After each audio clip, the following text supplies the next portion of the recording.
As long as somebody's called you nigger and you get that kind of response I see in you right now where you're ready to explode, then what you've done is given that person absolute control of you. You have no control in your life. You are still a slave. I said, you are. Well, you're being enslaved by you and nothing else. And I said, I'd like to have you be free because I'm free and I'm white. So why don't you pretend that we're going to get you free right now? And I suggest here's the way to do it. Everyone stand up. And only a few people are. I said, stand up. Come on, try something with me. Trust me just for a moment. Pretend I'm black. I get him to stand up, right? Now I'll stand up. I said, now you guys just do what I do just for a minute if you really want to be free and if you want to have some fun. So let's try this. I stood up and I said, okay, follow me. Do what I say what I say, move the way I move. I'm a nigger, you're a nigger. Be a nigger, too. Be a nigger. Ooh, be a nigger. Nigga this, nigga that, cracker this, cracker that. Stop being so prejudiced, man. That shit is whack. I might be white, he might be black, but we bleed the same color, so stop with all of that. Yeah, slavery happened, that might be a fact, but it's 2019 and now look at where we at. Why you asking for my race on job applications? Does it really matter if I'm Chinese, black, or Caucasian? Cops have guns, but don't they all have tasers? Instead of being human, pigs gon' pull up out their lasers. All lives matter here, we fighting with each other. It don't matter the color, that could have been somebody's brother.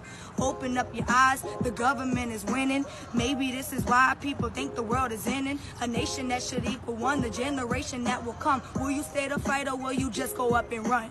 All lives matter, and if you feeling what I'm saying, then come hop up on this ladder. We could build this world together. Stop dogging different colors and start making them feel proud.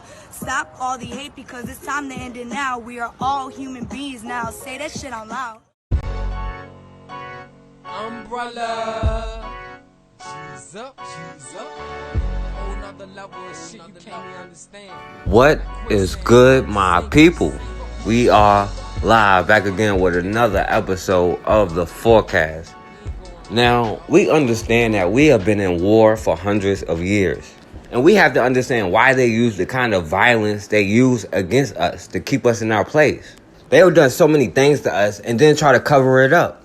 They feel like they have no other choice but to be violent with us. Because if somehow they ever lose power and lose the position they're in, then we just might do to them what they did to us.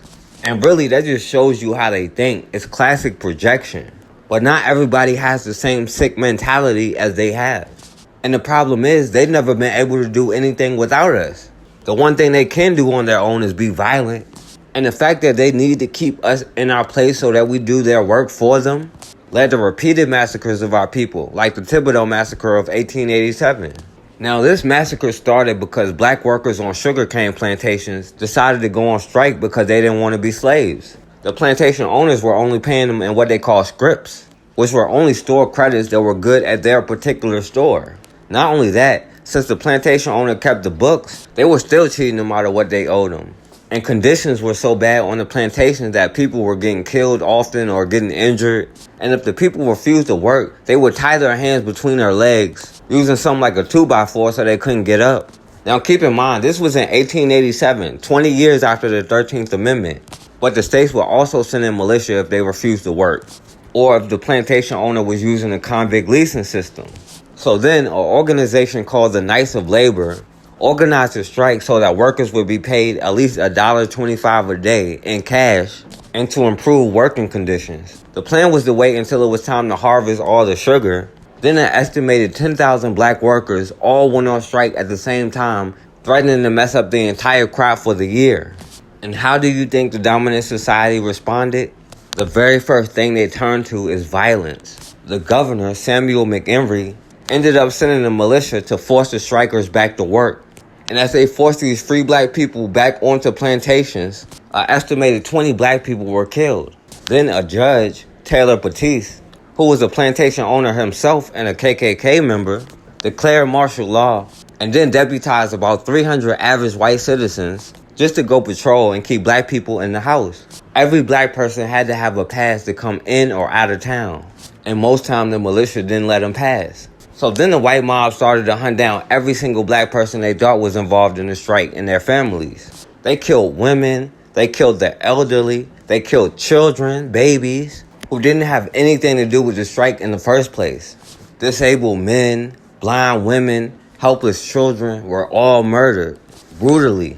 The mob went from door to door, pulling people out of their homes to kill them.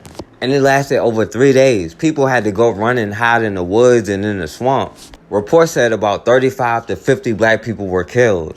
But survivors and witnesses say the real number could be close to 300 black people that were killed, wounded, or just missing. And at the end of the day, not one white person was killed. The black newspaper said they were ruthlessly murdered, and the Negroes offered no resistance, and they couldn't because the killing was unexpected. Then they built a mass grave and just dumped countless bodies in it. And then they built a landfill over top of it to hide what they did. Bodies were popping up for weeks after the massacre in the swamps and the woods and shallow graves. But today, we still act surprised, like we're unexpectant of their violence. In Texas, an 18-year-old young brother, Charles Roundtree, ended up getting shot to death by San Antonio police while he was sitting in the house on the couch minding his own business. So let's see how this young brother just sitting in the house could end up getting shot and killed by the police. We begin with a KENS 5 exclusive body camera video of a San Antonio police officer shooting and killing an unarmed teenager. Hey, give us your hands! Shots fired!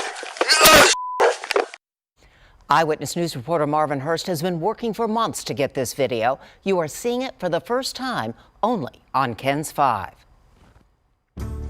So what we're gonna do now is I'm gonna wait for my other partner to get here. He had probable cause. And we're gonna go try to make contact at that house, okay? I mean, it is a documented house that has had some narcotic problems. Remove your hat for me. I mean, we don't want to skip over that. I recognize you. It was confusing to me, that's why I had to go back over it a couple of times. The door was obviously open. I don't even see anybody who was standing up who could have opened the door. What's up, man? Did he have time really to identify himself? Hey. He didn't say he was SAPD, he didn't say nothing. What's up, man? At 1 a.m., he began firing shots. Give us your hands! Multiple shots, not one shot. I can't tell. He's doing something around his waist. You won't see any shred of evidence to indicate that he had a weapon. Shots fired! Your brain reacts totally and adrenaline takes over. You're going to have a little adrenaline. Hey, he had a gun, he pulled it out! Things are going to be at a little higher level. Gunshot wound in the chest. I want his uniform taken away. I want him to pay the same price that we do. It's messed up. Because nobody was doing anything. That was the hardest thing I ever had to do in my whole life. Was to bury my boy. This all started because a lady flagged me down saying that someone in that house punched her. 9 seconds in the darkness of an October morning changed everything for an 18-year-old who had just become a father. Charles Roundtree walked into this San Antonio home alive. He left 217 Robert Street in a body bag. I want justice for my son. He didn't deserve what happened to him. Chop Roundtree was killed from a bullet fired by a San Antonio police officer. A bullet meant to take down his friend Devontae Snowden. All of this started, police say, after a couple selling soup in this neighborhood was attacked. Do you have an ID? Yes, I do. Okay. October 17, 2018, a couple with an infant in the back of the car is delivering Mexican chicken soup to a Facebook customer at 1 in the morning. They flagged down San Antonio police officer Steve Casanova. He just popped him in the face 3 times. And that's all he said? Look, I want to press charges. Hold on, give me a sec. What was he wearing? He was wearing a gray sweater, blue jeans, he's black. Officers were watching the home Maria Herrera and Esteban Preciado parked across the street from. 217 Robert Street is a documented drug house. Casanova brings another officer up to speed. They were there. I saw her. She had got down across the street. She was dropping off to sell menudo. I'm selling caldos de pollo. And this is the girl I saw. But hold on, hang on. This is the girl that I saw that was across the street. The girl in pink was at the dope house. Dude from there came out and went up to him, was talking shit, saying, "Don't be parking my block," and punched him in the face. Why? Because they were parked there. So looks like we need to go and check the house. Steve Casanova, the officer taking the criminal complaint and wearing a body camera, is a 5-year veteran of the force who's familiar with 217 Robert Street. Give me the whole rundown, okay? Eyewitness News has been working to get this body cam video for months. It arrived in an email sent by someone wishing to remain anonymous. In a statement, SAPD said they could not comment on the case or authenticate the video because Roundtree's family is suing them.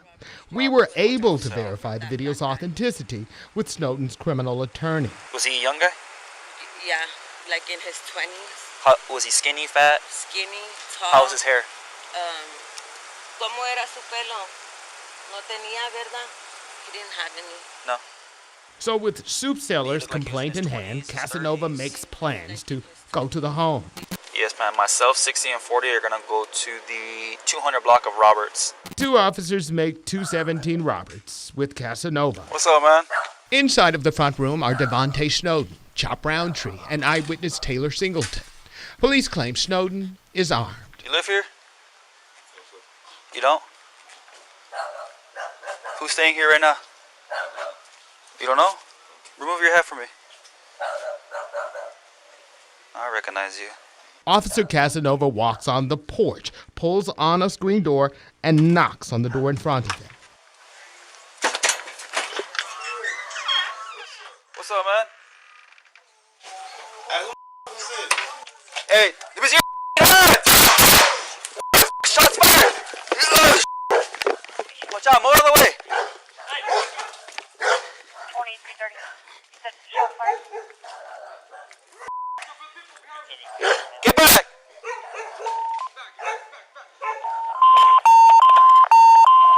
Get that f***ing dog out of here. Hey, he had a f***ing gun, he pulled it out. Shots fired. Officers scatter to positions of protection.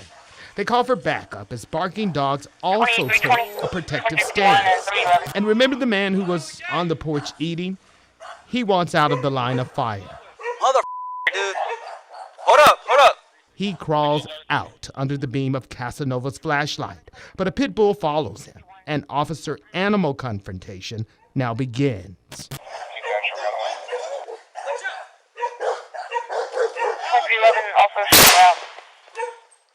It quickly ends. The dog is killed. Hey, stay in the f***ing house! Stay inside! Get in your house or you're gonna get shot!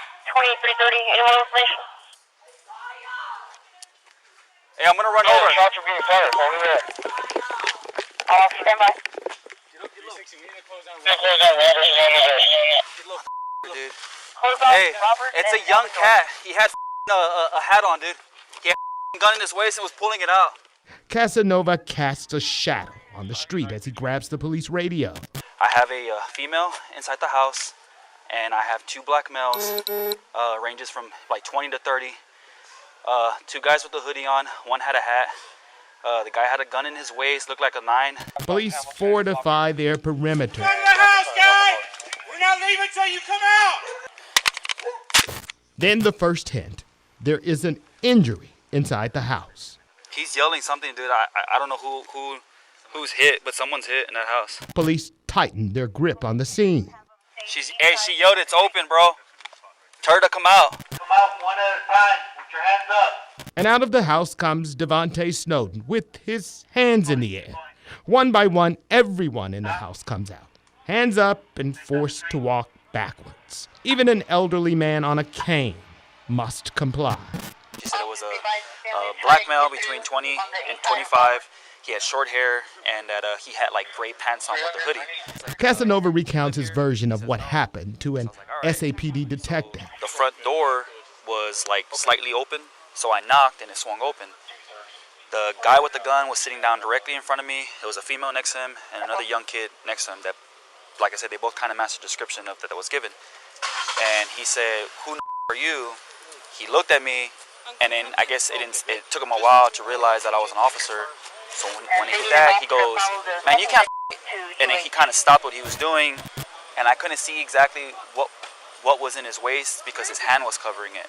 Then he kind of moved it slightly, and I saw gun. But he took like 2 steps towards me, and then he kind of went to the side, and he was like lifting his shirt up. So I fired, I believe, 2 rounds at him. So the San Antonio police were called by this Mexican couple who claimed they were selling soup at 1 o'clock in the morning with their infant in the car.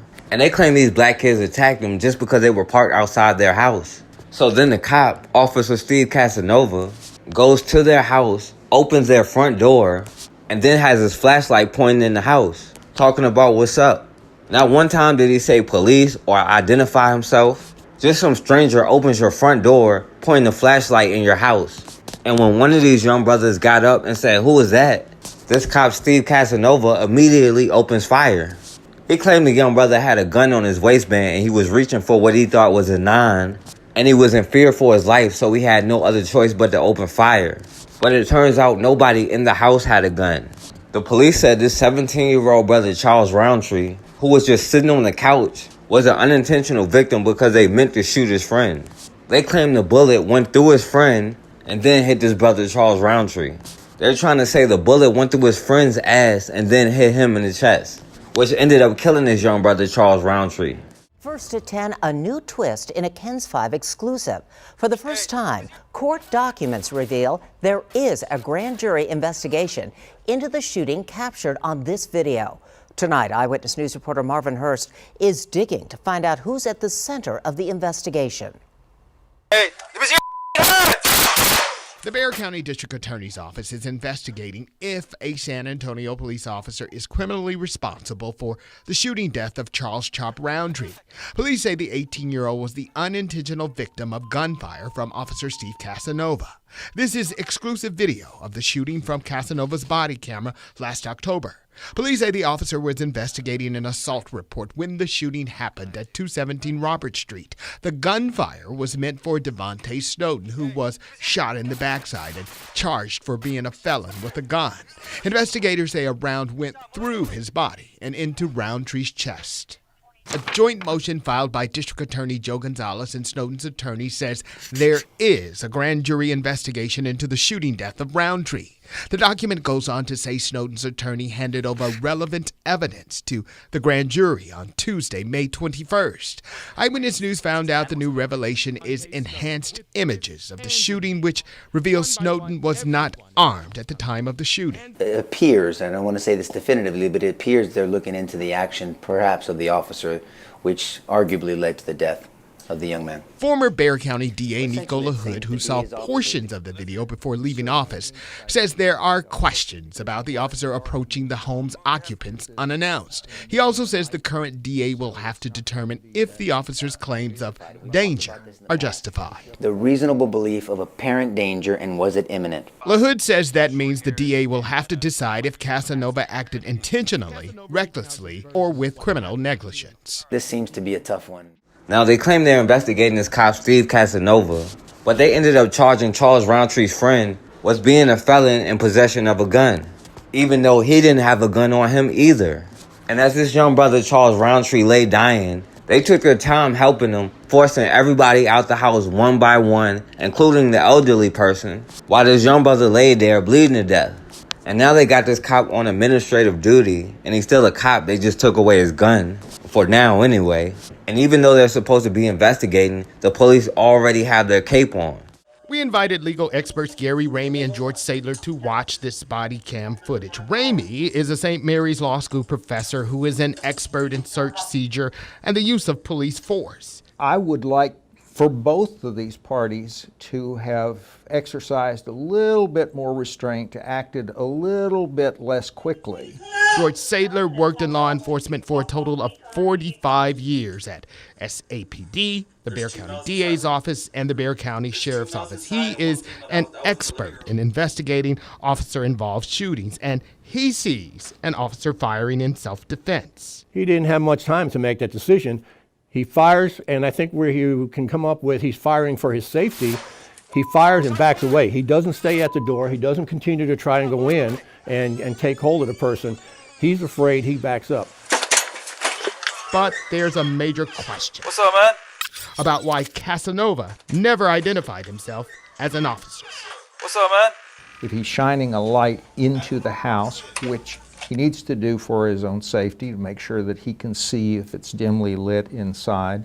You live here? He certainly needs to identify himself quickly because he's wearing a dark uniform. Remove your hat from me. This is in the middle of the night, so it's not going to be that clear to anybody who's on the porch. It's justified if he's defending himself or a third party. Hey, stay in the house! In this case, it's pretty obvious he's defending himself. He puts himself in the line of fire. He's in fear of his life. There is nothing at the point of the shooting that would justify a use of deadly force in order to make an arrest. I'm not aware of anything right off the top of my head that I see that just stands out to me and go, yeah, that's not the way he should have handled that. If I watched this video and someone asked, did he have a gun or not, I couldn't answer that question based on the video. Police did find a gun, but it was not inside of the house. Investigators tested the weapon. According to Snowden's attorney, his client's DNA was not on the gun. The law professor says most grand juries are sympathetic to police and act on the recommendation from the DA's office, so these 9 seconds may never reach a court of law, which means no criminal charges for the killing of an unarmed teen at 217 Robert Street. This all started because a lady flagged me down saying that someone in the house punched her. Marvin joins us now. Now, Marvin, has this shooting reached a grand jury? You know, I reached out to the DA's office just today to find out the status of this case, Deborah. They're telling me because it is still under review, they can't comment. And how about Officer Casanova? Is he still on the street? Oh, yeah. According to a court document that I was looking at just today as well, Officer Casanova is still at SAPD. He has not been suspended or anything like that. He's on administrative duty. He just can't have his gun. Now, of course, they're going to blame the victim and talk about how this was a drug house and just ignore the fact that the cop just opened the door without permission and without even identifying himself, opening fire within a few seconds. But they claim he feared for his life and had no other choice, except for the choice to go in somebody's house without a warrant, without probable cause, and without identifying yourself. The police chief, William McManus, said the situation was unfortunate, but the officer's approach was very professional. And this young brother was killed by a bullet that was fired at somebody else trying to use deadly force against the cop, despite this other young brother and everybody else in the house being unarmed. Even the cop said himself he probably didn't recognize he was a cop. But the fact this young brother is dead is his friend's fault because the cop thought he had a gun. And when it comes to situations with us and our children, it's always unfortunate. But when it comes to them, they have to go home no matter what. They will do whatever they have to do at all costs to make it home. But until we respond with more urgency than they have to get out of this position, then they have to stay in their position, then the same thing will continue to happen over and over. We have to learn how to protect ourselves. We have to learn how to protect our women and our children and our elderly. At the end of the day, we are all we got, like it or not. And until we get on code and do what we have to do, we can expect to get the same results over and over and over again. We must take back the streets.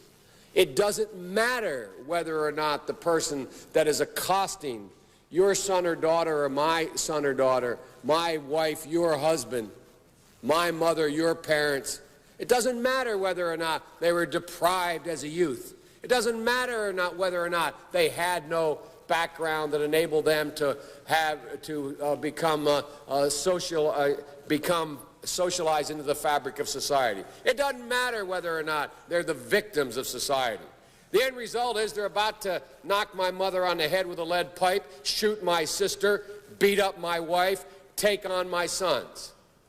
So I don't want to ask what made them do this. They must be taken off the street. That's number one. There's a consensus on that. Unless we do something about that cadre of young people, tens of thousands of them, born out of wedlock, without parents, without supervision, without any structure, without any conscience developing, because they literally, I yield myself 3 more minutes, because they literally have not been socialized. They literally have not had an opportunity. We should focus on them now. If we don't, they will, or a portion of them will, become the predators 15 years from now. And Madam President, we have predators on our streets that society has, in fact, in part because of its neglect, created. Again, it does not mean because we created them that we somehow forgive them or do not take them out of society to protect my family and yours from them. They are beyond the pale, many of those people. Beyond the pale. And it's a sad commentary on society. We have no choice but to take them out of society. And the truth is, we don't very well know how to rehabilitate them at that point. That's the sad truth. So you cannot make rehabilitation a condition for release. That's why in our system, the federal system, you serve 85% of your time. It's a shame, but we don't know how to rehabilitate. But there is a consensus, and I will cease. A, we must make the streets safer. I don't care why someone is a malefactor in society. I don't care why someone is antisocial. I don't care why they become a sociopath. We have an obligation to cordon them off from the rest of society, try to help them, try to change their behavior. That's why we do in this bill. We have drug treatment and we have other treatments to try to deal with it. But they are in jail, away from my mother, your husband, our families. But we would be absolutely stupid as a society if we didn't recognize the condition that nurtured those folks still exist. And we must deal with that. I mean, you got the first sort of mainstream African American who is articulate and bright and clean and a nice-looking guy. I mean, that's a storybook, man. 34-year-old Hunter Biden, Vice President Joe Biden's youngest son, was discharged from the Navy Reserve after testing positive for cocaine. Hunter was commissioned in May 2013 and assigned a coveted position as a public affairs officer in Norfolk, Virginia. But U.S. officials confirm the very next month after reporting to his unit, Biden was given a routine drug test, which he failed. Biden's brief military career ended with this statement.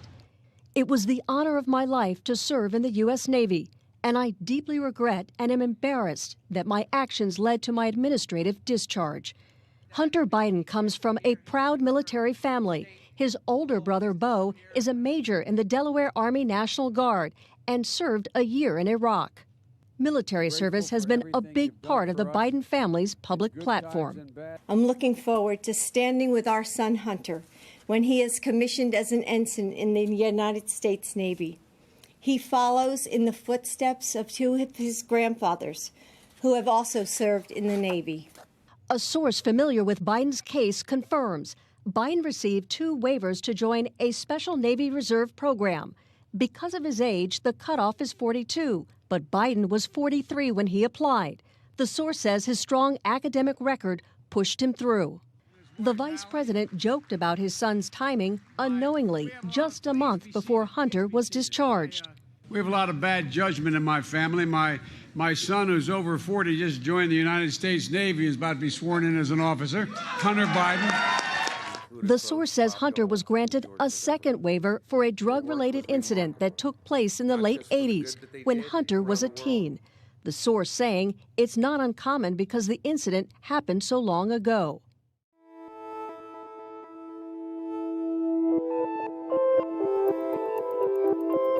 The reason we're up here, bud, is because of your behavioral issues, right?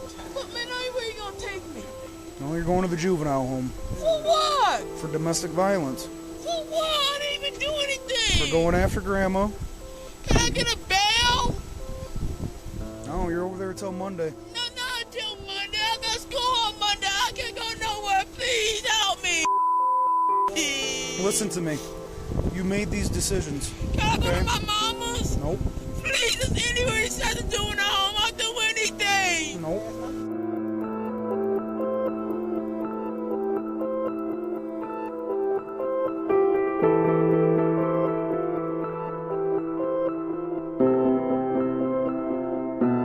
Stop yelling and listen to me for a minute, okay?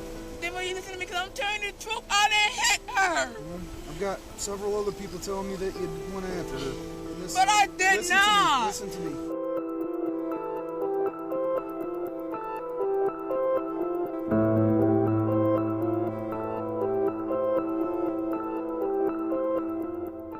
I've been up here. This is 3 times for me in the past 2 days. And listen, okay? Stop banging. All right? You're not getting out. I have to. Please help. Get in the car. No. Car. Please. Get your feet. I need to eat dinner. Get your feet in the car and stop kicking me. No. All right? Get your feet in the car right now. No. What, Collins? Collins, wait, Collins.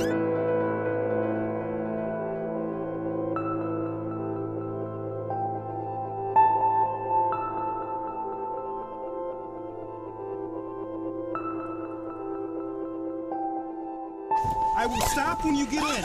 Stay there. Stay there. Stop.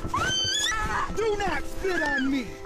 I thought it was really terrible. They shouldn't have did that man like that.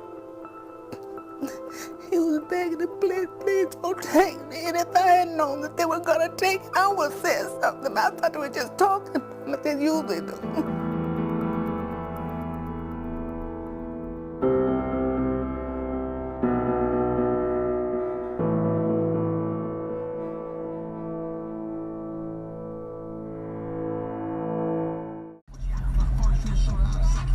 Huh? Can you tell me what I did wrong? Okay. Shut your car off. What I do wrong? Shut your car off. Come on, shoot me. Shut your car off. He wanna shoot me. Got a gun. Where? Gun. Where? Shut the car off. Where? My hand in the air. Shut the car off. Shut the car off. Hey, come shut the car off. I ain't moving my hands. He trying to shoot me. He trying to shoot me. Shut the car off. I ain't moving. No, my hand in the air. Shut the car off. My hand in the air. My hand in the air. My hand in the air. My hand in the air. Need units at Midland Heights. My hand in the air. My hand in the air. All you gotta do is drive up. What I was doing? What was I doing? What was I doing? My hand in the air. My hand in the air. Failure to comply with the lawful order. Shoot me. My hand in the air. I'm not gonna shoot you, but you're not gonna move those hands. My hand in the air. My hand in the air. You telling me to shut my car off so you can shoot me? Come on now. Come on now. Come on now. Come on now. Come on now. Shoot me. Hey, get in your car. I'm filming too. Oh, it's in my name. It's registered. It's registered. Shoot me. I'm filming too. I'm filming. I ain't did nothing. You failed to comply with a lawful order. What you I were do? told to leave the parking I lot. was pulling off. I couldn't hit his car. You come back. I couldn't hit his car. How I come back? How did I come back? You never left the parking lot. I just pulled up when they called me and told me, we finna go to Jonesboro. We leaving from Jonesboro. Step out the car. Hey, I'm not putting I ain't touching that thing. He trying to shoot me. Hey, you come put it in the park. You put it in the park. Step out the What car. you pushing my hand for? Step out the car. What you pushing my hands for? Hey. What you pushing my hands for? What you pushing my hands for? How can I step out the car? What you pushing my hands for? Come on now. We're gonna get out the car one way or the other. Hey, you gonna put it in park? I'm not, cause you trying to shoot me, bro. Step out the car. Put it in park for me. Yes, sir. Come on. Put it in park for you. How am I gonna put it in park? I'm telling him to put it in park. I'm not talking to you. You trying to shoot? What you pushing my arms back for? What you pushing my arms back for? Come on. Come on. Come on. Hey, put it in park for me. Get out. Get out the car. Turn over.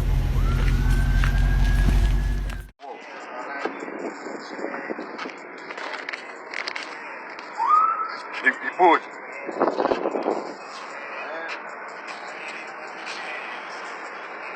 Alright, we get pulled by the police. Nothing just happened. Turned on the signal light. Pulling the pull it, yeah. Pull right there. Yeah. Pull right in the corner. Don't have no idea why we get pulled. Guess 2 niggas riding around in a Lexus. So we'll see what's going on with it. Should I turn this on the face part of it, or this part right here? Well, turn it around. Like this. Yeah. Ain't they record?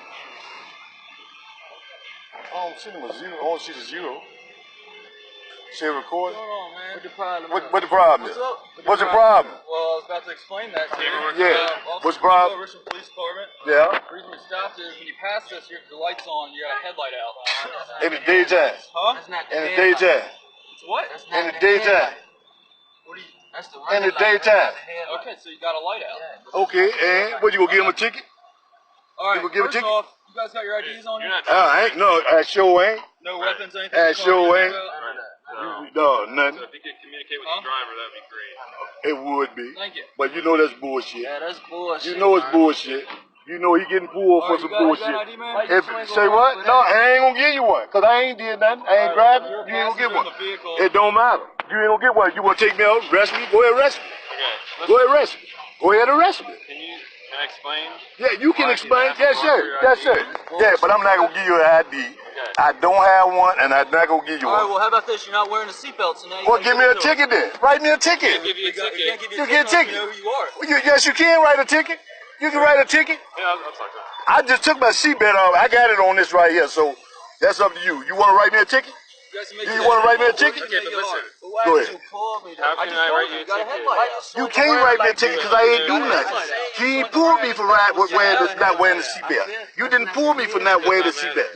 Yes, it does matter. Look, bro, look, I've been doing this for a minute. Listen, I've been doing this for a minute. No, I ain't done. You don't want to go down the road that you're going. What you mean I don't? Because you will go to jail. I've been in jail before. Huh? I've been in jail before. Okay. Oh, okay. But we ain't did nothing. We ain't did nothing. That's crazy. You're making it way worse right now. Well, how's it making it worse? We ain't did nothing. Why would you pull us? Cooperation. All right, go ahead. I'm gonna calm down then. All right, go ahead. What you want then? You can't. Let's say we do want to write you a ticket, which at this point is looking that way. Okay, so are you gonna write the ticket? Yes. All right. So what's the question? We need to identify you. Why you need to identify me? So that we can write you a ticket. Man, lock me up, man. They can lock me up. They can lock me up. Go ahead. Go ahead. No, I ain't. I'm going to jail for something I ain't do. 3 children were hurt in an officer-involved shooting in Oklahoma. Fox 24's Benjamin Diaz spoke with the children's mother, who says she is devastated. We do have to warn you, some of these images might be disturbing. Right now, you just focus on your baby. Focus on your children. That is the mother of the 3 kids who were injured after officers opened fire on a pickup truck with her children inside on Friday. I mean, my children, for crying out loud.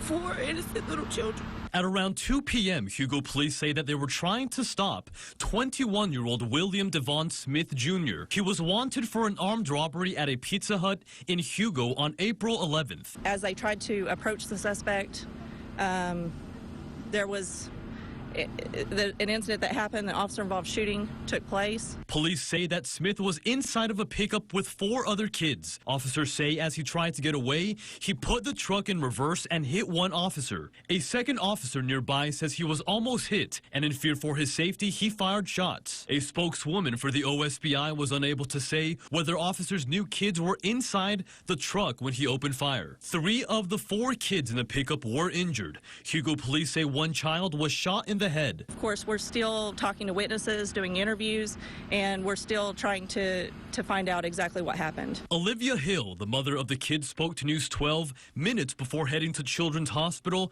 at St. Francis in Tulsa to see her injured children. My 4-year-old daughter was shot in the head and she has a bullet in her brain. And my 5-year-old has a skull fracture.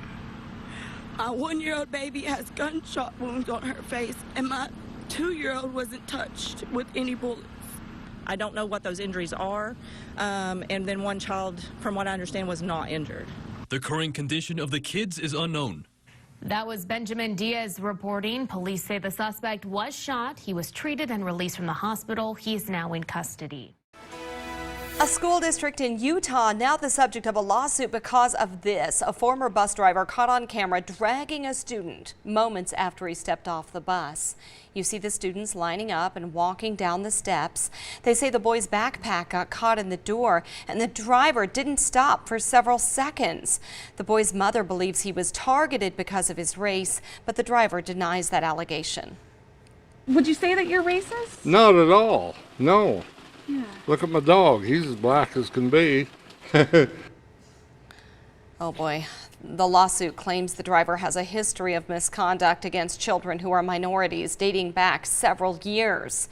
The driver says this specific incident was staged after he disciplined the boy's brother. Researchers are digging up an area of southeast Louisiana in search of a possible mass grave.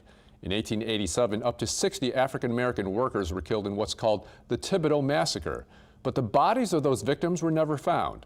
Now the search for their remains and the truth is underway. Jacqueline Quinn reports. On this hot afternoon, yeah, I want to watch. I'm going to stay out here till they leave. Sylvester Jackson has front seat to history. Anthropologists are trying to unearth secrets buried in the ground next to American Legion Post 513 in Thibodaux. Before the Legion Post, this land was used as a garbage dump. It was a site where trash was put on top of the ground. Davette Gaddison is leading the survey team, but it's not all junk that she's hoping to find. It goes much deeper than that. Back on his chair, Jackson's been around long enough to remember the rumors. Well, they just would say they were buried here. Jackson says when he was a kid, grown-ups talked about a massacre. Mark? And that's exactly why researchers are now here to see if they can turn rumor into fact. Well, this is a very important project to the city, to people, relatives, and they're very happy to have us here. The first clue is right here on the American Legion Post's own website, saying this land is also believed to be the dumping ground for numerous blacks killed. And that is, so you know, during the sugarcane strike of 1887. Now Gaddison is investigating to see if under this soil there's evidence that may lead to a mass grave. John DeSantis has been researching this massacre for over a decade. Some of the accounts we were able to uncover said, 50, 60 people in a group, armed, literally pulling people out of houses. DeSantis wrote a book on the so-called Thibodaux massacre that says white vigilantes gunned down unarmed black workers during the strike. Some communities fight over statues. In Thibodaux, people are coming together over what may be a mass grave site. He even tracked down living relatives of those murdered, which brings us back to Sylvester Jackson. It didn't dawn on me that I was part of the family. With help from DeSantis, Jackson found health records that prove his grandfather had actually survived the attack, but it's possible his uncle was buried right here. If they find something, I'm going to get the bones from my uncle and have them interred properly.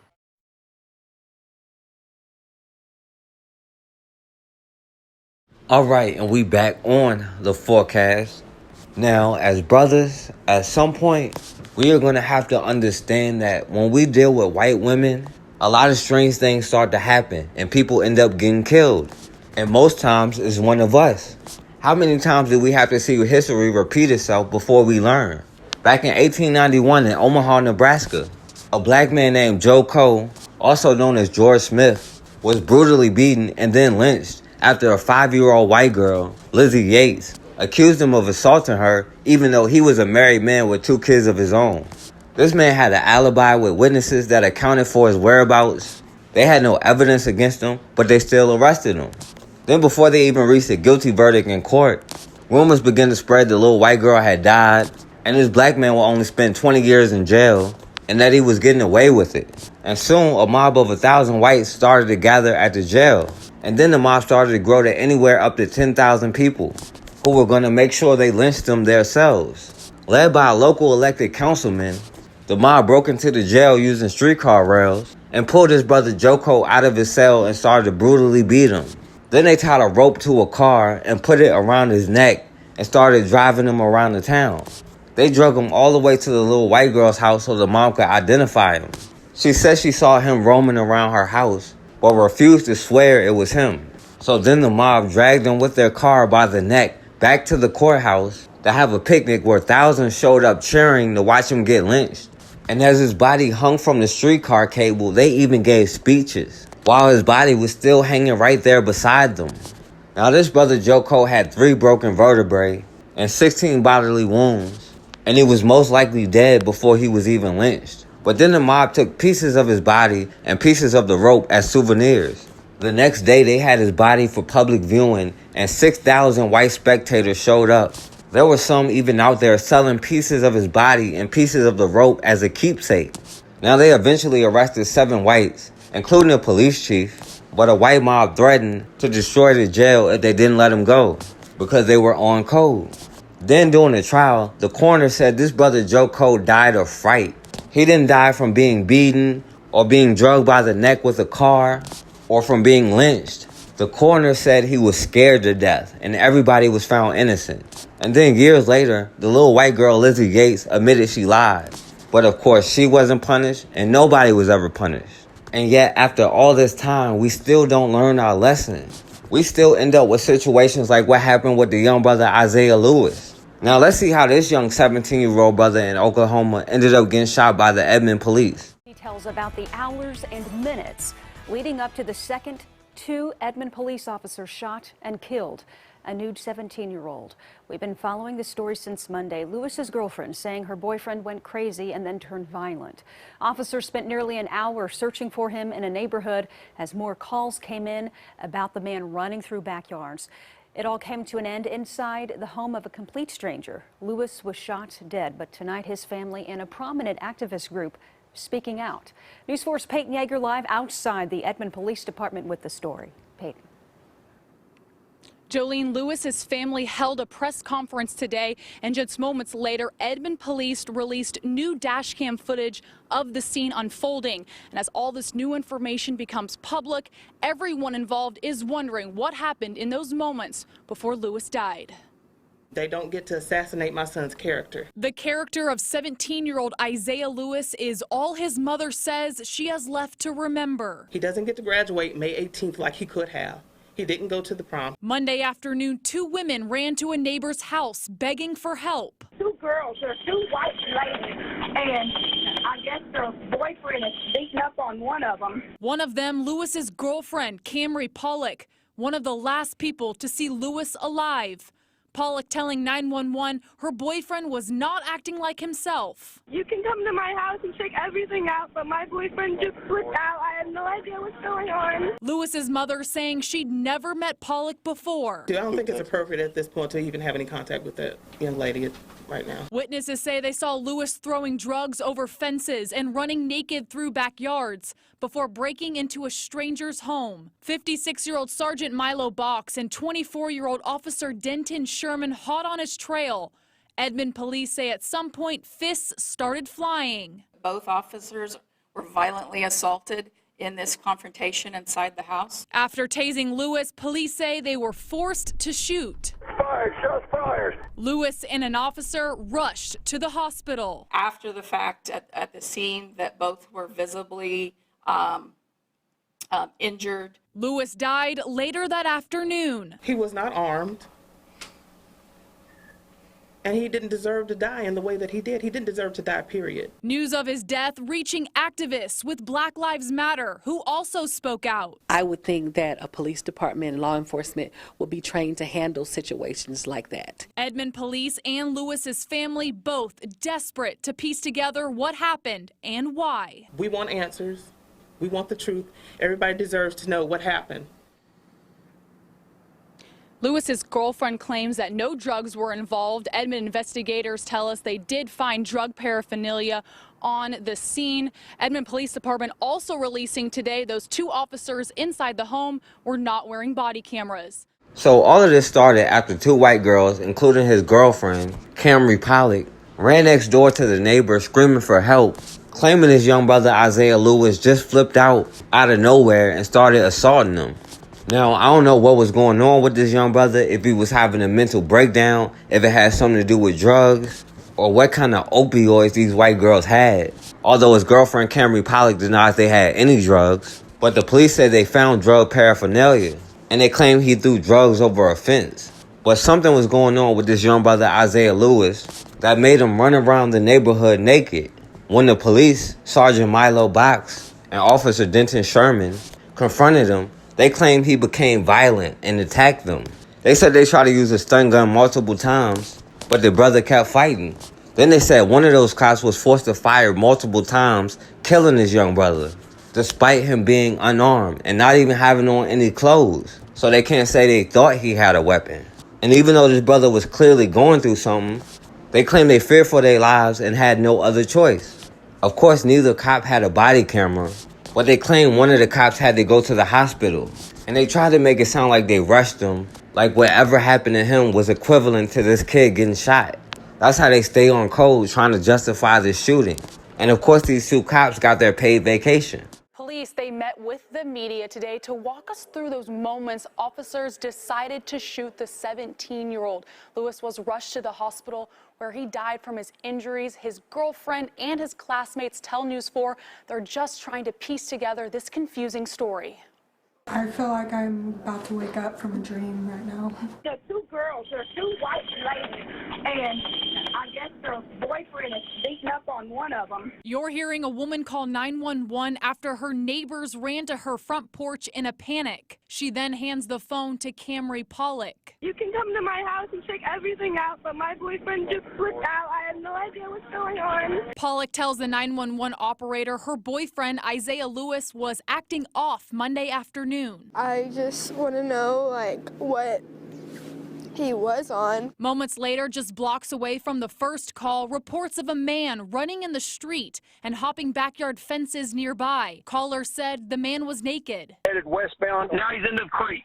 Police searched for more than an hour before spotting him breaking into the home of a complete stranger. Fired, shots fired. An Edmond officer forced to shoot after a fight broke out between Lewis and police. Our use of force training initially would be hands-on and then deploy the taser, and we know that both of those happened. One officer was injured, suffering a head injury. He has been released from the hospital. We're told both officers involved are on paid leave. Meanwhile, Lewis's friends telling News 4 they knew their friend in a different light. I was never mad, and if you were ever having a bad day, no problems. It was there to make you happy. Police, Lewis's family, and Pollock all in communication as the investigation into what happened inside this Edmond home begins. I'm just going to miss him a lot. I didn't want to believe that it was true, and I still, am in denial.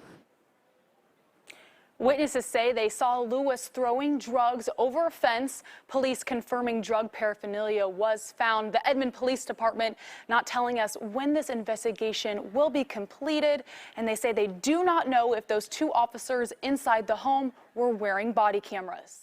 Now, his girlfriend, Kamri Pollock, later said she saw no reason for the police to be involved, even though she was the one who involved them in the first place. And then she said she just wanted to know what kind of drugs he was on, as if he wasn't with her the whole time. And there's no telling what kind of opioids they gave this young brother to make him wild out like that. And now this 17-year-old brother is dead because the classic story of America, the big bad black man, high and lusting after white women, goes crazy and are dangerous and must be killed. And with the history of America, this young brother didn't have a chance. Very high. Isaiah Lewis's parents and their attorney spoke to the press in detail about this new federal civil rights lawsuit filed in Oklahoma County. The family surrounded by local activist groups and friends who say this case, it's just getting started. Isaiah Lewis was murdered by a racist killer Edmonton, Oklahoma cop.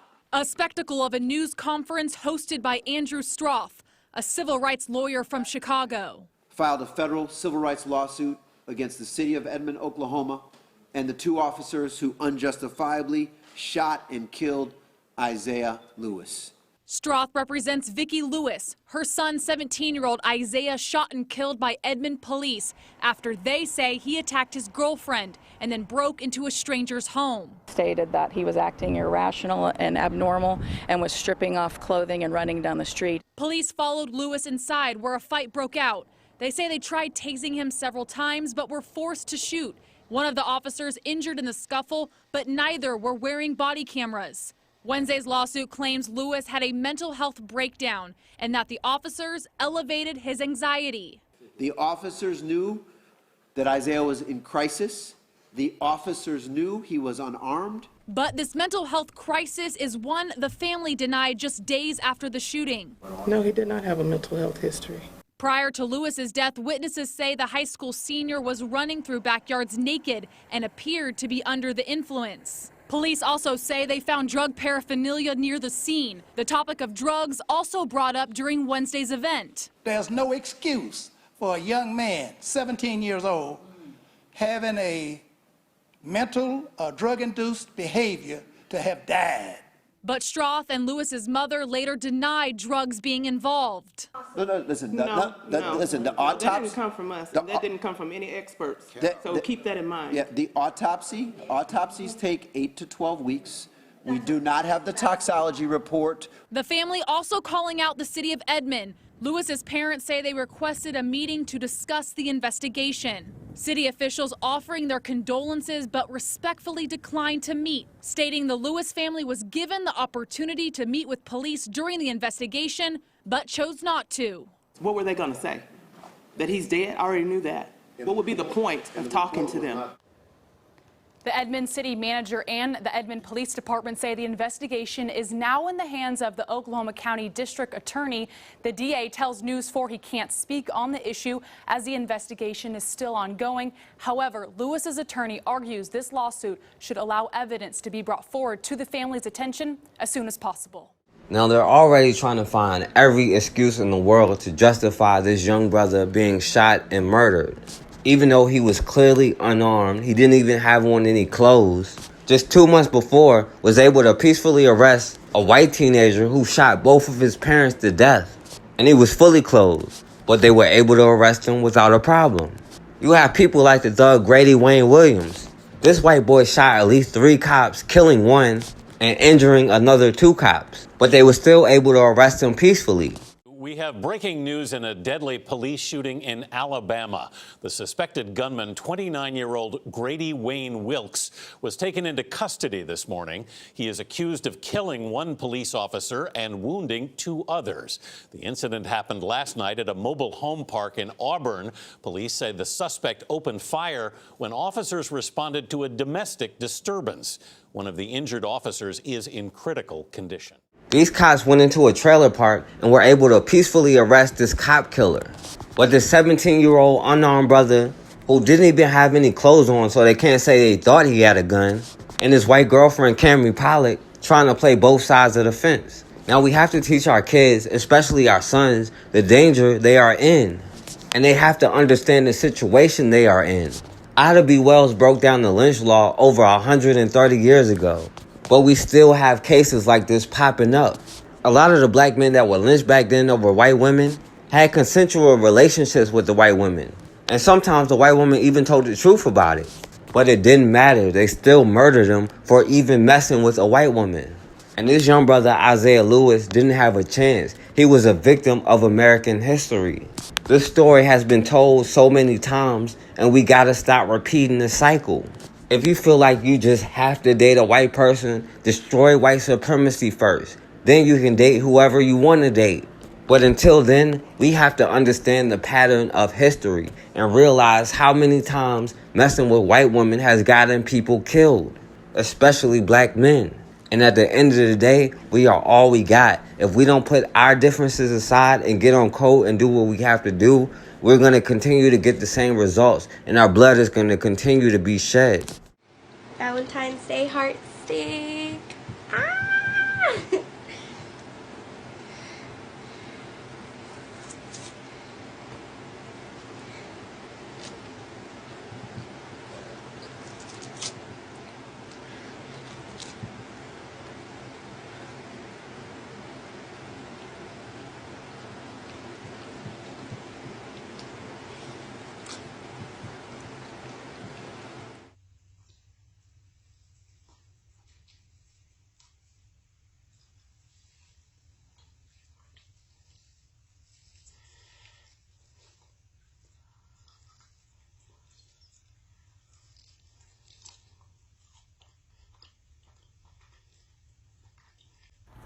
Here's me and my meat.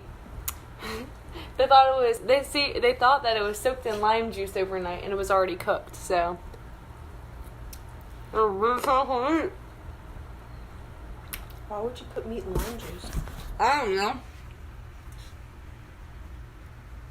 This is Alabama Boss, and we're going to be talking about steak. This right here is a fresh ribeye. We marinated it, it's ready. A lot of people out there getting ready. Summer's firing up, grills are getting hot, charcoal grills, by the way. And You have a lot of people that cannot stand pink in their state. So it's something I wanted to address, that a lot of people think if you got a little pink in it, you're gonna get sick. Let's just stop worrying about that, because if you get a good cut of beef from the butcher or wherever you're at, you can just eat it. You don't have to even cook it. It's fine. It's actually better for you. You get the good bacteria in your system. If you want a steak that's well done, just buy a bag of beef jerky and microwave it or whatever and chew on that, because that's what you're getting. I mean, this is what you're talking about. This is the situation that we're in right now. How is this? What you're proposing is have more babies. That's it, right? Exactly. You know, and I often say it was kind of a tongue-in-cheek tweet, in that I didn't expect anyone to actually conceive a child based on a tweet. But at the same time, I was trying to draw attention in a slightly humorous way to a very real problem, and that is that whites currently do not have a replacement rate when it comes to our births. And by some estimations, we are scheduled for complete extinction in 300 years.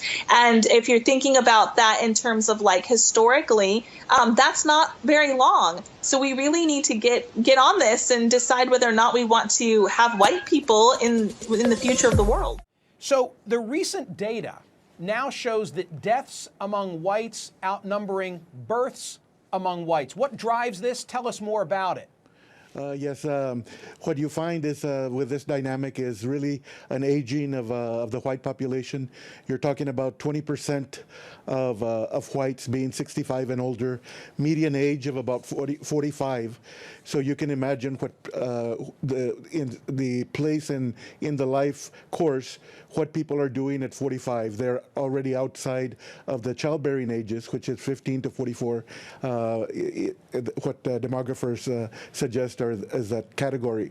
So you already have women, for example, that are over age 44, and then you also have a decline in the fertility rate that has taken place, particularly with the impact of the Great Recession. Really impacted not only white women, but other women as well from other racial and ethnic groups. But it had a particularly strong impact on the white women because of the aging, and there's fewer white women who are producing children. There's now 35% of women, females, are 15 to 44 years of age. So it is these dynamics then that are producing an older age population for whites, where you have very few individuals in the younger age categories.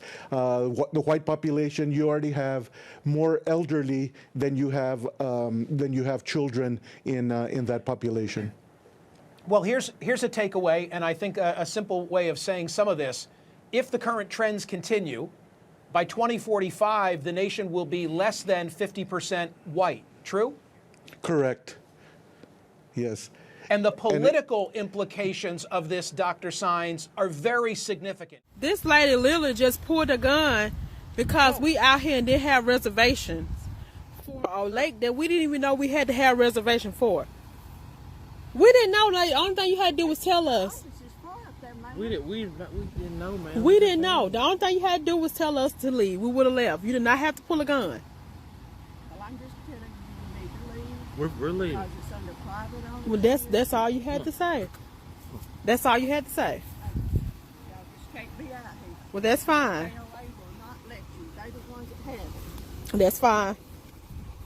You can feel the intents behind it, you know. And so I felt it. I felt the heat from it. I felt it in her eyes. I knew exactly what it was. Jessica Richardson says she and her husband were looking to spend the holiday weekend picnicking with their dog, possibly even renting a cabin. She says they Googled a nearby Campgrounds of America location and decided to drive there.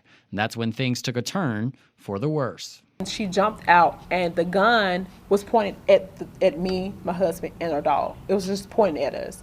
And one finger was on the trigger.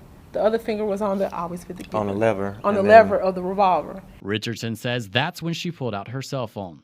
The woman holding the gun identified herself as the property manager, but her choice of words were less than professional. She was just like, get, you don't belong here, you don't belong here, you don't belong here. Richardson says the confrontation was shocking. Time stopped, everything stopped. Yeah, I was confused with what was going on. Right. Because, I mean, we ain't like we were posed a threat to anybody. We're out there walking our dog. I mean, Right. there's nothing harmful about that. The fact that she used get like we were a dog. You know, you say get to a stray dog that's on your porch. And that get got to me more than you don't belong here.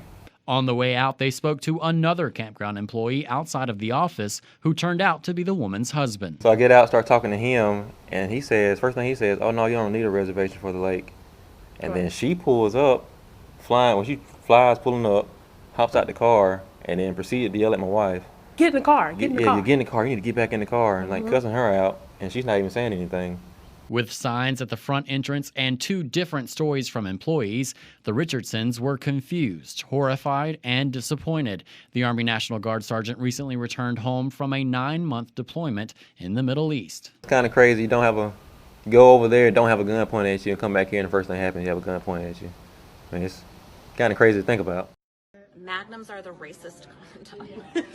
So historically, black men have been hypersexualized in our culture.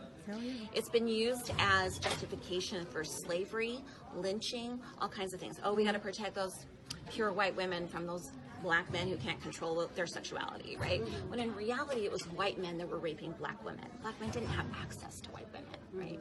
But we equate virility with penis size. And so there's this myth in our culture that black men have bigger penises because we're hypersexualizing them. But it's totally not true. But if you look at Magnum, all of their marketing is towards people who are African American. Because they get more, they charge significantly more for the Magnum. They're super thick. They feel like having sex with a garbage bag. And they're not more effective. But black men, because they're insecure because of our culture, think that this is their only option. Right. When it's just racist bullshit. Damn. Asian men are stereotyped as having small penises. Also not true. This started at the time of the Vietnam War. One of the justifications that we used for invading Vietnam was that their men were too effeminate, that they needed our manly culture to man them off, right? And so we equate masculinity with penis size. So Asians are stereotyped as having small penises, which is absolutely not true. That's crazy. Penis size does not follow race. That's crazy. Because I'm definitely one of those people that like, I believe that shit. That's crazy. Yeah. Yeah. That's messing with my daughter. She's a girl. Y'all are boys, okay? If y'all bully my daughter, if you look at her the wrong way, if you breathe the wrong way, send your mom to me. Sisters, aunts, anybody over 18, I'll fuck them all up. Do you understand me? Leave my daughter alone, and I'm not going to say it again. If I have to go to every class, I'll do that. And I'm letting you know right now, any mom, any sister can catch these hands, okay? That's Period. How pissed I am. Y'all gonna leave her alone. I mean, no messages online, don't post nothing about her. None of that. None of that. Y'all don't know me. Y'all think y'all bullies? I'm the big bully, okay? Let that be known and understand that. Leave my daughter alone, and I mean it. And if I have to come up here again, it's gonna be problems. She's a girl, she can't handle it.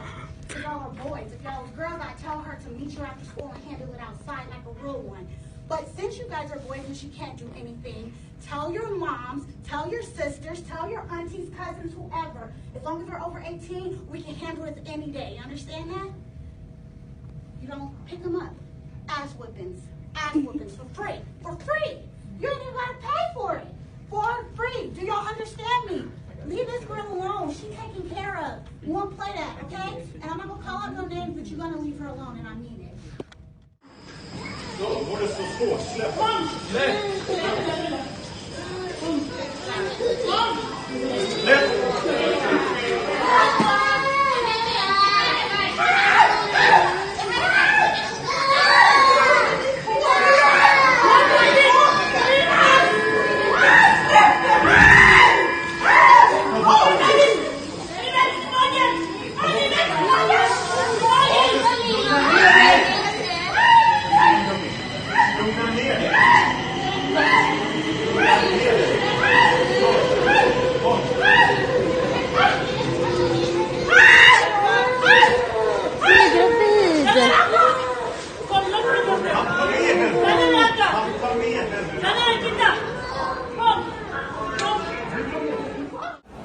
like handcuffs.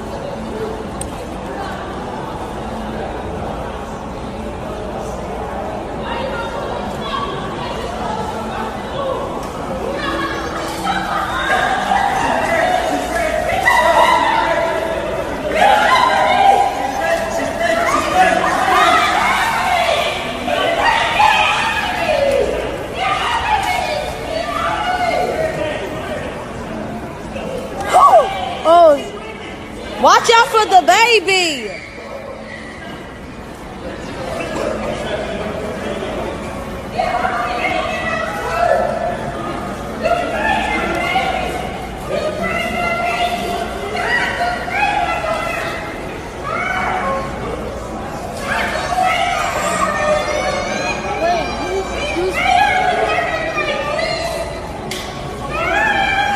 Worked at Hewlin Mall in Fort Worth. Bradley Blackburn says this all began over hot dogs.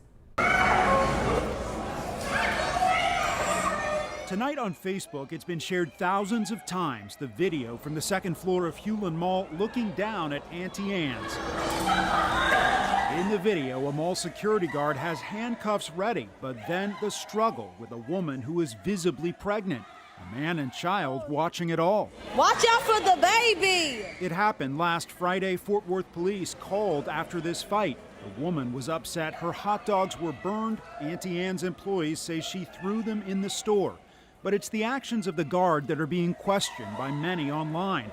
He told police he pepper sprayed this woman after she began punching him. Eventually, she was detained. She said she was not injured, but she was upset the guard didn't try to defuse the situation. We reached out to Hewlin Mall, who sent us to their security company, Allied Universal. They said their guard, quote, did not use the correct protocol in dealing with one of Auntie Anne's customers, and the employee involved has been terminated.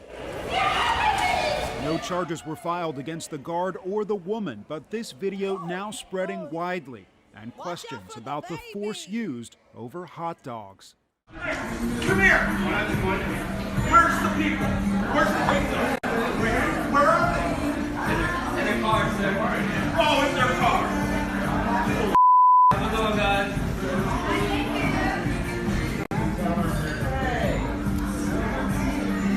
Respect.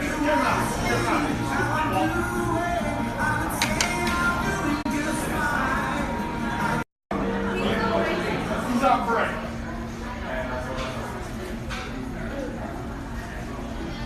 Look over there. Yo, get the out. You. Get out. Out.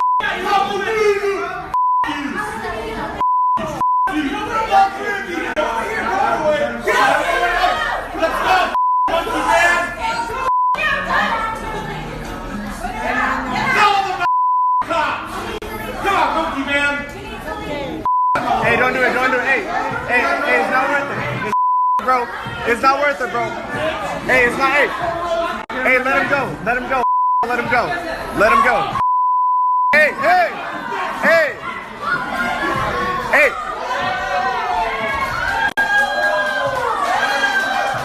That's right, Mark. Diners tell me things got so intense inside this restaurant. They were here for a nice family dinner, but once those punches were thrown, they tell me that everyone got up and started clapping. This is not what comes to mind when you think of Mother's Day. But for families celebrating the holiday to Burry Sushi in Long Beach on Sunday, a customer angry about the wait time for his table started an argument with staff. Then other customers got involved. It was wild. As soon as she punches him, it's like, is this really happening? It's a little bit uncomfortable after how, even during the situation, it was like, okay, this man he's really here. He's not happy. They're trying to calm him down. It's not working. Ivan Velasco was having dinner with his mom and brother when the confrontation escalated from words to punches. The man who was hit reportedly told police he was punched for no reason. But Velasco's video tells a different story. You can hear the man curse at restaurant staff and then yell racist remarks at black diners. Then he's punched by one of the diners who had asked him to leave. The remark that he says is monkey man, and the first time he says it, I mean, at the moment you understand and you felt like just the pressure in the room, it just escalated immediately. And he didn't say it once, he said it about 4 or 5 times, kept shouting it back and forth. You see him doing some chimpanzee gestures as he's saying that. It's a family dining restaurant. There's kids involved as well, especially on Mother's Day. It was holiday, I was busy, but he was very disrupting our business by being aggressive towards all the staffs. The restaurant called Long Beach Police, who tells Eyewitness News they cited a man and a woman for battery. Velasco says the disruptive diner got what he deserved and hopes his video helps the woman get out of her citation. The racism, especially in that way, it's not tolerated anywhere, especially in like this beautiful city that we call home, Long Beach. He came here, he did that. We showed him what happens to people who act in that certain way. And the woman who threw those punches says she was actually placed in handcuffs and put inside a police car. But when so many customers went up to those officers and told them what they saw, that woman was released and given a citation. A veteran San Antonio police officer fired over his treatment of a criminal trespass suspect last summer. Yeah, that officer caught on his own body-worn camera repeatedly using the N-word and other profanities during the arrest of a young black man.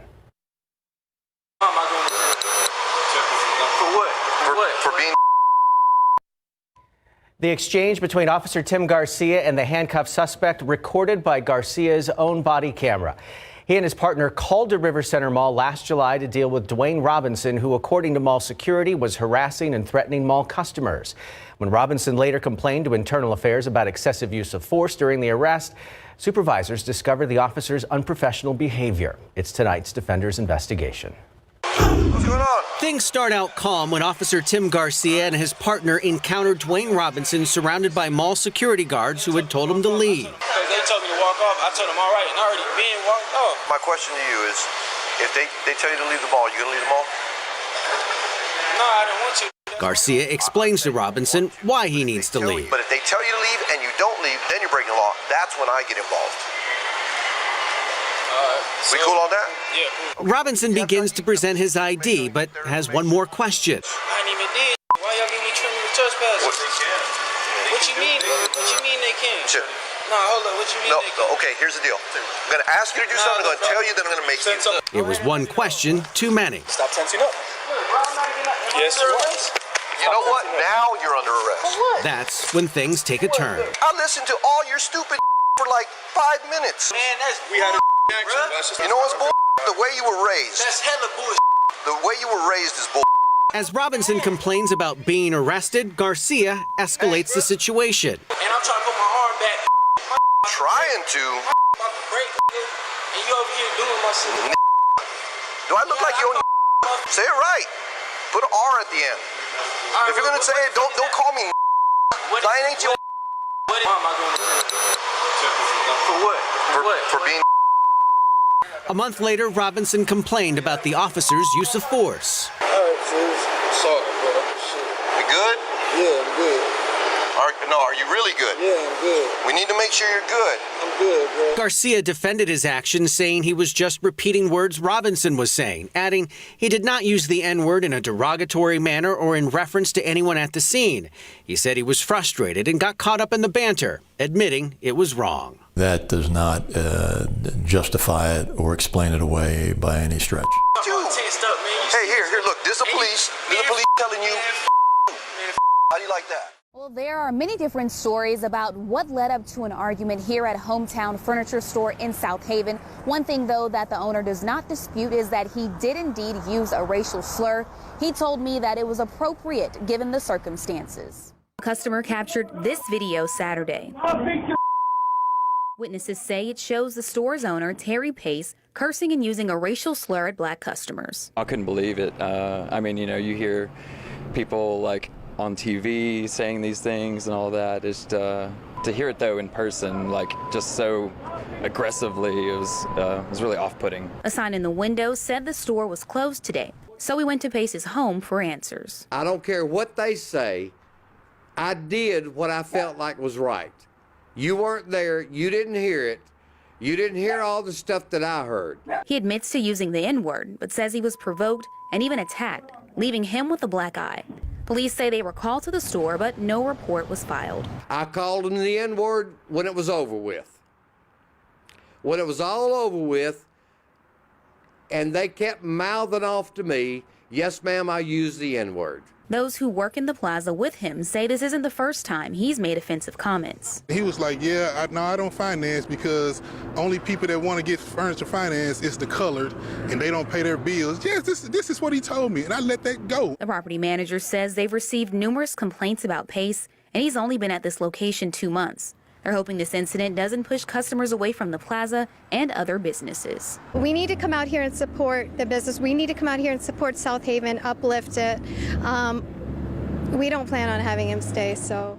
A Boston schoolteacher alleges that her 7th grade students were racially profiled during a visit to the Museum of Fine Arts. Marveline Lammy, along with several other teachers, brought 26 non-white students from the Helen V. Davis Leadership Academy to the museum to learn about history. But in a Facebook post that has gone viral, she claims the students were subjected to racist jokes and scrutiny white children present didn't experience. In the post, she writes, "At the very beginning of the tour, one of the staff gave an overview on what to expect and told the kids no food, no drink, and no watermelon. It got worse as the visit continued, with Lammy alleging, quote, we were instructed not to touch any of the artifacts in the museum, yet white students there touched the displays several times while security looked on without saying anything." She claims security guards followed them and would yell at her school's students when they followed suit. Lammy attempted to address it at the time, but was reportedly told by one guard that he was just doing his job. Other museum goers were also involved, with one reportedly reacting to a student dancing to music in an exhibit by saying it's a shame that she is not learning and instead stripping. Declaring racism a public health crisis. That's a resolution signed by County Executive Chris Abele today. So in effect, this resolution works to address race issues head on. Lauren Winfrey has details on the county's new commitment. This resolution is one of many measures the county is taking to advance the conversation on racial equity and to promote fair and equitable practices for the people who live here. As the county makes a push toward greater fairness and access for all, County Executive Chris Abele signed a resolution declaring racism a public health crisis he and his colleagues plan to fix. We need to see racism as a rotting apple tree whose roots are permeating these systems. Those systems include education, mass incarceration, and healthcare. Milwaukee resident Frank Nitty considers the resolution a start, but questions its effectiveness. Right now, it's not enforceable.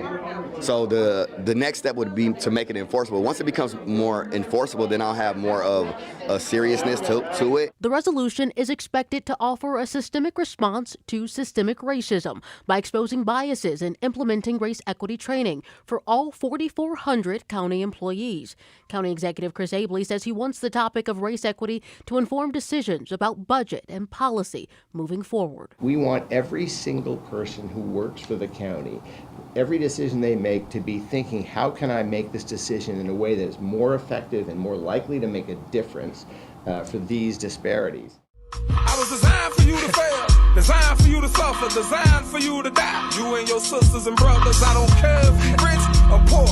I'ma get you off the streets, I'ma trick you, cause to me, just a nigga. Hey nigga, go shoot this basketball, go throw this football, here take this kilo, go in the hood and cook raw. See, I control everything, and I ain't saying no more. You take a knee, you ain't playing no more. Now who gon' stop me? Pray to your God, but can he hear you? That ain't even the whole Bible. I stole some of the scriptures and gave you a picture of a European man that told you he died for you. Nigga, I lied to you, red, white, and blue. See, the red is for your blood, and the blue is for the water I brought you through then hung. And the white, yeah, nigga, white is for the elite. Now go on, pop your Percocet, continue to stay asleep. Now go on and eat unhealthy, Coke, burgers, and fries. You niggas will rule the world if you just open your eyes. I committed the crime, you really the victim. If you wanna know my name, just call me the system.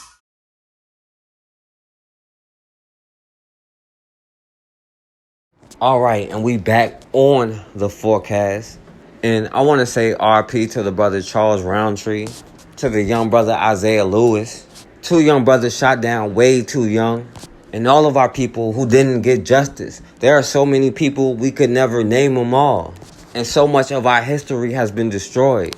They try to hide what they have done because they fear we're going to turn around and do to them what they did to us. But they don't realize not everybody has the same mindset as they do. But until we're ready to respond with more urgency than they do, we're going to stay in the same position.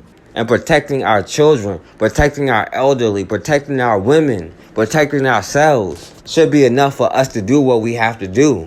We have to understand our history, especially in America, and stop making the same mistakes over and over, which is another reason why they destroy our history.